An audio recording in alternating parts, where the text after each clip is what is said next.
In this video, we're going to look at another example of centroids and moments. The question here is to find the center of mass of a quarter of circle of radius r in the first quadrant. The density is given as rho is equal to 2. So here we have a quarter of a circle. So the equation for a circle is x squared plus y squared is equal to r squared. Solving for y, we get y is equal to plus or minus root of r squared minus x squared. And because we're in the first quadrant, we'll take the positive. Y is equal to plus root of r squared minus x squared. Now we're going to need the area of this region. So let's look at a definite integral from 0 to r, root of r squared minus x squared dx. The area of a quarter of a circle is pi r squared divided by 4. The key concept is that this integrand represents the top half of a circle, and because we're integrating from 0 to r, we have essentially a quarter of a circle. The definite integral represents the area of a quarter of a circle. So the mass is going to be density, that's rho, times area. The density is 2, and the area of a quarter of a circle is pi r squared divided by 4. So the mass of this quarter of a circle is pi r squared divided by 2. All right, now let's apply the centroid formulas to find a moment with respect to the y-axis and a moment with respect to the x-axis. So the mass, we found it to be rho times integral from a to b, f of x dx, just reviewing what we just did. So this is equal to 2 times integral from 0 to r, root of r squared minus x squared. And we discussed the fact that the integrand, root of r squared minus x squared, is a top half of a circle. And since we're integrating from 0 to r, the definite integral represents the area of a quarter of a circle. So we get 2 times the area of a quarter of a circle, which is pi r squared, divided by 4. And we get pi r squared divided by 2. This is the mass of a quarter of a circle. All right, let's find the moment with respect to the y-axis. According to the formula, this is rho times integral a to b times the distance to the y-axis, which is x, multiplied by the differential element, the area of the rectangle, f of x dx. This is equal to 2 times integral from 0 to r, these are x limits, x times root of r squared minus x squared dx. Of course, we're going to apply U substitution to solve this because x is half the derivative, or negative 1/2 times the derivative of the inside of a radical. So applying U substitution, let's label this U substitution. We let u be the inside function. U is equal to r squared minus x squared. And differentiate both sides, we get minus 2x dx. Notice derivative of r squared is 0 because r squared is a constant, its derivative is 0. Now let's change x limits to u limits. And the reason for that is because these are x limits and we have changed the variable, so we also have to change the limits. X equals 0, we plug it into u equals r squared minus x squared, and we get u is equal to r squared. This is our new u limit. And x equals r, plug it into here, u is equal to r squared minus x squared, and we get u is equal to let's see, r squared minus r squared, that's 0. All right, so the moment with respect to the y-axis is equal to 2 times integral. The limits have changed. We have new u limits, and the u limits are r squared to 0. And x dx, this part gets replaced by du divided by negative 2. And this part, that's going to be root of u.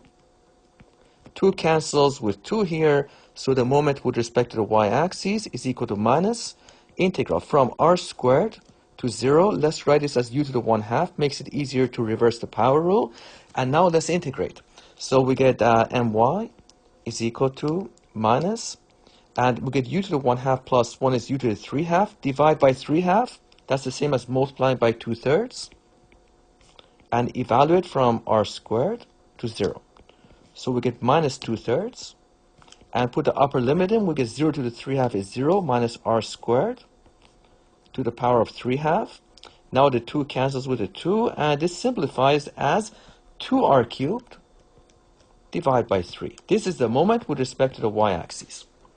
All right, let's now find the moment with respect to the x-axis, applying the formula mx is equal to 1/2 integral from a to b, rho times f of x all squared dx.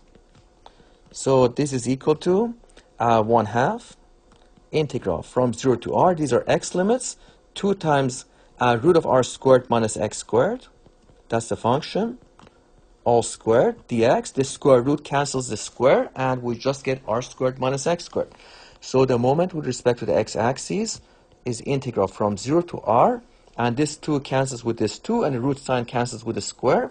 The integrand becomes simplified as r squared minus x squared. And now we integrate this, reversing the power rule. What is the antiderivative of r squared? R squared is just a constant, so we get r squared x. What is the antiderivative of x squared? Well, let's add 1 to the exponent, divide by the same. We get minus x cubed, divide by 3, apply fundamental theorem of calculus. Putting the upper limit in and lower limit in, we get mx. The moment with respect to the x-axis is going to be r cubed minus r cubed over 3, putting the upper limit in, and putting the lower limit for x, substituting for x, we get r squared times 0 minus 0 cubed divided by 3, that's just 0. If we simplify this, we get 2r cubed over 3.